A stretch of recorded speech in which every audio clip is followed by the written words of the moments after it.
नमस्कार, आप देख रहे हैं आज तक। आपके साथ मैं हूं चित्रा त्रिपाठी। आपको दिखाएंगे शतक आज तक, लेकिन उसके पहले इस वक्त की बड़ी खबर आपको देते हैं। मोदी सरकार की ओर से चीनी ऐप पर की गई है डिजिटल स्ट्राइक।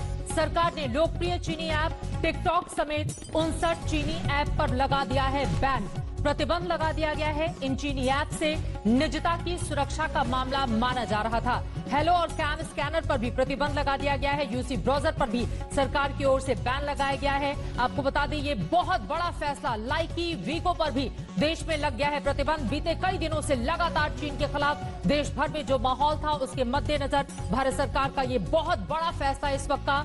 चाइनीज ऐप पर देश में बैन का फैसला लिया गया है। डिजिटल स्ट्राइक चीन के ऊपर, आप इसे कह सकते हैं। लोकप्रिय चीनी ऐप टिकटॉक पिछले कई दिनों से, अब कई सालों से हिंदुस्तान में लगातार लोकप्रिय हो रहा था, लेकिन चीनी ऐप के मद्देनजर टिकटॉक पर बैन कर दिया है। इसके अलावा 59 चीनी ऐप पर भी प्रतिबंध लगा दिया गया है।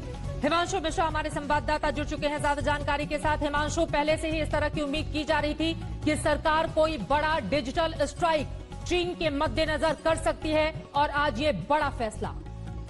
देखिए, बिल्कुल चित्रा की बहुत बड़ा फैसला सरकार का है। और सरकार ने चाइनीज की जो 59 ऐप है उन सबको बंद कर दिया, और टिकटॉक से लेके तमाम जो इस तरीके की ऐप्स थी उनको बंद किया, और साथ ही साथ कई जो चाइनीज कंपनियों के मोबाइल हैं उनकी वीडियो कॉलिंग को भी बंद करने का फैसला ले रही है सरकार। तो सबसे बड़ी बात यह है कि चाइना को 3 स्तर पर सरकार जो है वो चुनौती दे रही है। एक, उनको ग्राउंड के ऊपर जिस तरीके से गलवान घाटी के अंदर चुनौती दी जा रही है। दूसरा, डिप्लोमेटिक स्तर पर चाइना को किस तरीके से घेरा जा रहा है। और तीसरा, आर्थिक स्तर पर भारत सरकार की कोशिश है चाइना को घेरा जाए, क्योंकि इलेक्ट्रॉनिक्स मार्केट जो चाइना की है उसका बहुत बड़ा बाजार अगर हम देखें तो भारत है। और अगर भारत में इस तरीके से लगातार बैन होते रहे तो चाइना के लिए कह सकते हैं कि आर्थिक प्रतिबंध जो है वो भारत के द्वारा लगाया जा रहा है। और ये बात चाइना को समझ भी धीरे धीरे आने लगी है अगर हम देखें। हिमांशु, इसके साथ एक महत्वपूर्ण बात यह है, दरअसल देश की सुरक्षा को लेकर जोखिम था। जिस तरह के चाइनीज ऐप हैं, हमारी जितने भी महत्वपूर्ण डेटा थे वो चीन जा रहे थे, जिसके मद्देनजर इस तरह से बड़ा बैन लगा दिया भारत सरकार ने।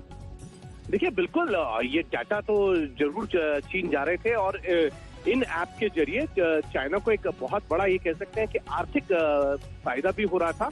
और इसको मद्देनजर रखते हुए एक बड़े तरीके का कह सकते हैं कि एक आर्थिक प्रतिबंध के तौर पे अगर हम इसको देखें तो ये शुरुआत है चाइना के लिए। इससे पहले भी अगर आप देखें तो टेलीकॉम मिनिस्ट्री जो रविशंकर प्रसाद की है, और जिसमें आईटी मिनिस्ट्री में भी रविशंकर प्रसाद ही है, पहला फैसला उन्होंने लिया था। उन्होंने कहा था कि बीएसएनएल का जो रिवैम्प होगा और 4G से जुड़े जो भी इक्विपमेंट है वो चाइनीज कंपनियों के नहीं होंगे, और वो शुरुआत हुई थी। और आज जो है इन 59 ऐप के ऊपर अगर बैन लगा के सरकार ने दिखा दिया है कि भारत सरकार जो है वो ग्राउंड पे भी और आर्थिक क्षेत्र पे भी जो है चाइना पे लगातार जो है ये कह सकते हैं कि उसको कमर कस ली है कि चाइना को मुंह तोड़ जवाब दिया जाएगा।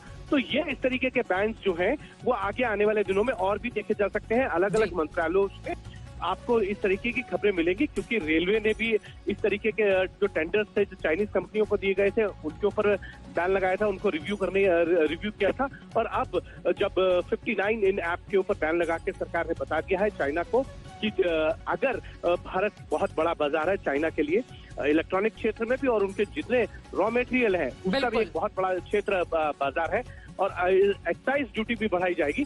तो इस तरीके के तमाम कस्टम ड्यूटी से लेकर तमाम तरीके के फैसले जो है वो भारत सरकार आने वाले दिनों में लेगी। बहुत शुक्रिया हिमांशु मिश्रा इस पूरी जानकारी के लिए। इस वक्त की सबसे बड़ी खबर आज तक पर जो आप देख रहे हैं, चीन से तनाव के बीच भारत सरकार का बहुत बड़ा फैसला। टिकटॉक समेत 59 चाइनीज ऐप पर बैन का ऐलान किया गया है। हेलो और कैम स्कैनर पर भी प्रतिबंध लगा दिया गया है। क्लब फैक्ट्री, लाइकी, वायरस क्लीनर पर भी बैन लगा